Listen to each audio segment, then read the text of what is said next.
Welcome back to my channel. In today's video, I'm going to be showing you my reading journal spreads that I've set up in this planner. If you're curious about what type of planner this is, I've made 2 videos in the past already flipping through this. It's called an Oshikatsu planner. It's used for people who are passionate about a certain fandom, but I've repurposed this into a memory keeping diary. And I'm also using some of the blank spreads and blank notes pages as my reading journal for 2025. So if you're curious to see how I set that up, please keep watching.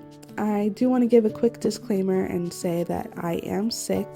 I am in the middle of quite a severe cold, or maybe it's the flu, I don't know. But I feel kind of awful, and my voice also sounds awful, so I really apologize for that. I just didn't want to put off filming any longer because we're already into January, and it's just like, you know, the timing is important when you're talking about planners. I also want to say sorry for taking a long break from this channel right after I started it. It was not my intention, but December was a rough month. Everybody was getting sick. I'm also pregnant, so just dealing with that has been difficult, and then traveling for the holidays. It was just a very hectic month, a lot of sickness, a lot of medicine, and I'm still dealing with it. Anyways, without further ado, let's get into this planner and the reading journal spreads that I've set up in here. So the very first tab that I have on the side here is for my my daily reading log and my color coding key that I will be using for this year. So on this blank list spread, I put some sticker headers here to make my own spread, and this is where I'm keeping my color code for the different genres that I expect to read this year.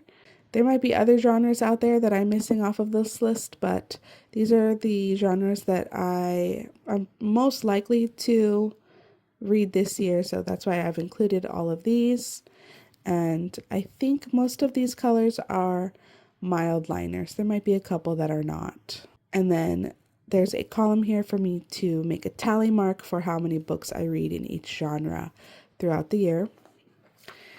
And on the other side of this tab is the 2025 year across 2 pages. What I'm doing here is just making a dot on each day that I read, and then connecting the dots with a line so that I know that I'm reading the same book continuously. What I like about this spread is I'm able to track at least 2 books at a time, and I guess if I was really being economical with the space, I could track maybe 3. I've tried this spread or this method of tracking before in a bullet journal with like a dot grid and like, you know, one little square per day. And I liked the concept, but I wasn't able to track multiple books. So I'm really liking how this calendar is working out so far. And I do actually need to update this because I read a few more days this week. Next up, I have tabs up here. So I have a reviews tab. This is for the review pages that were part of the planner. I'm going to use them just as they're printed, and I'll put in a picture of the book cover that I read. I'll put the title and the author. It says category, but I'll just put the author's name there. I have some space to write a quick blurb of how I felt about the book, and I'm going to use some stickers to mark my star rating of that book. But in order to do a star rating, I needed to have like a star rating guide, I suppose, to determine what ratings books get. So I made a star ratings page here. This was originally something for tracking like shop space hotel. I don't know what they intended for this page exactly, but I just wrote right on top of it, basically ignoring everything and just decorating it with the star stickers. This year I decided to use Rachel Green quotes from Friends to explain like how I feel about each star rating. so you can read those yourself.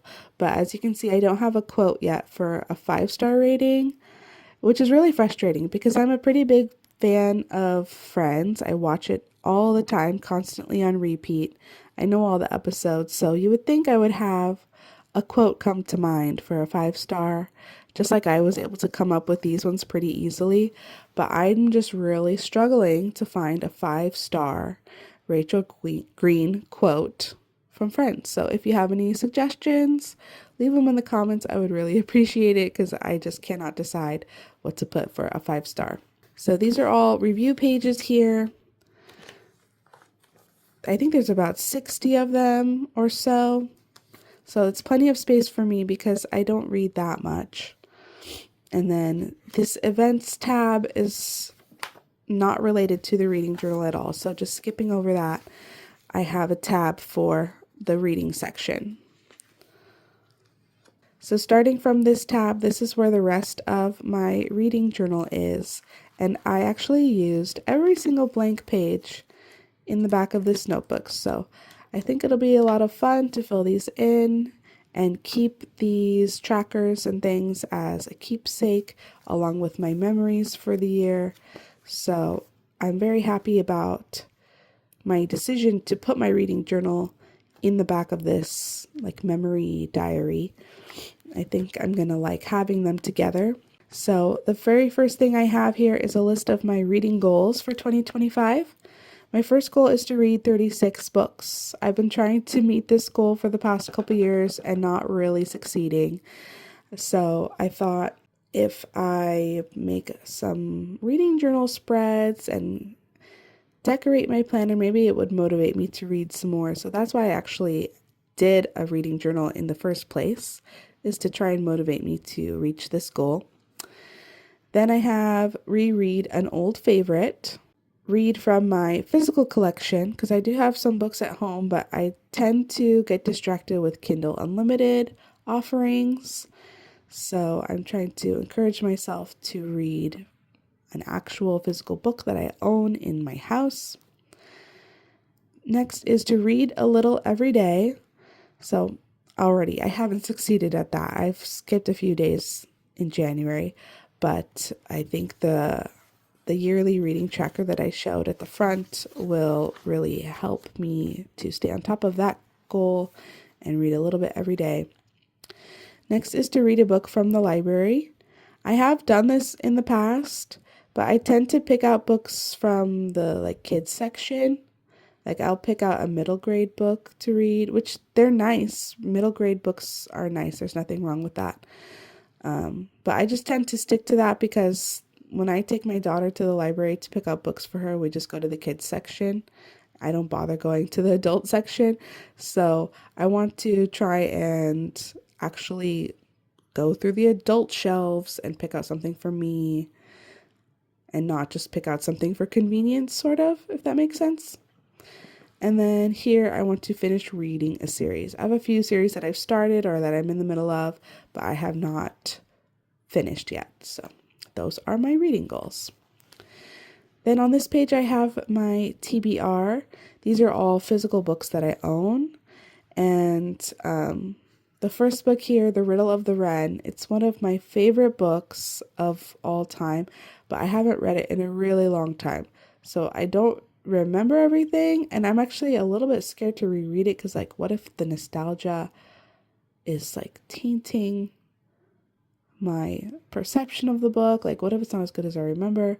But I just remember thinking it was amazing. So hopefully it holds up, and I think it's, if I read this, it'll count as reread an old favorite, so that'll be good. Oh, and it'll also count as reading my physical collection. So 2 birds, 1 stone. I have some space to add a few more physical books here, but I just didn't decide which books I want to prioritize yet. The next spread I have is for helping with the read 36 books goal that I have here. I've done a bookshelf, and I didn't really want to bother with drawing the books in any like special position, like leaning over or in a stack or anything like that. So I just measured them out to equal spaces. I did a little arch at the top to make them look sort of book-like. But other than that, it's just straight lines. It's very, very, very simple to draw. And I just varied the heights a little bit so it looks more interesting. But yeah, no great artistic skill went into drawing these books at all. So when I finish reading a book, I will write the title and I will color it in with the color of that genre, and that's it. On the opposite page, I have my books read per month tracker, so I can fill in a square for each book that I read, and it goes up to 10. That's very, very unlikely for me to reach in a month. I think the most books I've ever read in a month is probably like 6 or 7, and that was like me really trying to read a lot, like really trying my hardest. So I think 10 is plenty. Like I will not ever reach 10. So I have enough space here to track all the books I will read this year. On the next page, I have an A to Z challenge. So this one's also very simple. I just put down each letter of the alphabet going across and highlighted the line and decorated with a bit of washi tape and stickers. And I'm just going to write down the title, and I guess I can write the author as well, of each book according to what letter it starts with. I also have a Read the Rainbow challenge. So I have spaces here for each color of the rainbow. Except for white, I just had to write it in a pencil because I didn't know how else to like express the color white on a white paper. Yeah, a couple of these I put like slash because I didn't have space for more. So this one's like aqua slash teal. This one here is gold slash silver, beige slash brown. Yeah, you get the idea. So just based on the color of the cover of the book, I'll try to fill in this rainbow, and I'll print it out on sticker paper and paste it in. I also have a kind of more general 2025 reading challenge. I didn't source these ideas from one place. I looked at a few different reading challenges online and was kind of inspired by their prompts, but changed them a bit for what I'm interested in. So some of them I came up with myself, some of them I got from somebody else's challenge online, and some of them I was just inspired by the idea of the prompt and changed it into something else. So the prompts that I have for my 2025 reading challenge are a book set in South Korea, because that's where I live, a book that has been adapted for film or TV, a fairy tale or mythology retelling, a book recommended by a friend, an author's debut novel, a middle grade novel, a book released in 2025, a book with a city or country in the title, a book about war, a book about a social justice issue, and by that I mean a nonfiction book, a book with an animal on the cover, a first contact novel, so a film about aliens coming to Earth, basically, a book about food or cooking, and a seasonal book that I read in that season. So yeah, that's my challenge. Again, it's just very simple. Just a bit of washi tape and some stickers and just drawing out the squares. This is another spread that I think will be really cute once it's filled in with the book covers. And I'm thinking about doing it as kind of like a flap instead of pasting it on top, so that I'll be able to check what was the prompt for that book cover. Next, I have a book stack page. So I don't know if I'm going to have space for every book that I read, but I'm going to try it out. What I want to do is make a stack of books based on how many pages were in that book, because I don't like the idea of tracking pages. I just think it's very tedious, and also with digital books, sometimes the page numbers are different compared to like the physical book, or they don't even have page numbers. So instead of tracking it very specifically, I'm just doing it based on like the range, the page range. And then I'll draw a book of like varying thicknesses. So if it's a one in the 100 range or under, it's going to be 1 square tall. If it's in the 200 range, then it'll be a book that's 2 squares tall. And 300 range, 3 squares tall, etc., etc. And the books will stack on top of each other, and I can just, it's just like a visual representation of how much I've read. I hope I'm explaining that well, but I've done it in the past, and I think it's kind of cute. I just didn't, I didn't meet my reading goals, and I didn't keep up with it, so I didn't have a very tall stack. So I just split the pages in half so that I hopefully will have enough space to continue my stack throughout the year. So I'm just going to try that out and see how it looks and how it goes. Next, I have my book bracket for 2025, which I've named Battle of the Books. Yes, I know that these squares are so small, but I couldn't figure out how to arrange this in such a small planner without taking up more than one spread. So I just had to just go tiny with it. Hopefully I'll be able to print out the book covers at this size without losing too much image quality.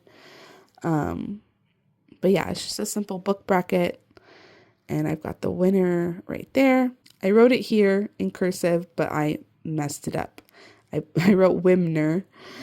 So I wrote it one more time because I figured I'm going to cover it with a sticker anyways. Nobody's going to see that typo once it's filled in. Next, I have my 2025 book awards, and I really like how this spread turned out. I found these gilded picture frame stickers at Daiso here in South Korea, and they're just so cute, and I think they're like a nice size for a little book cover sticker.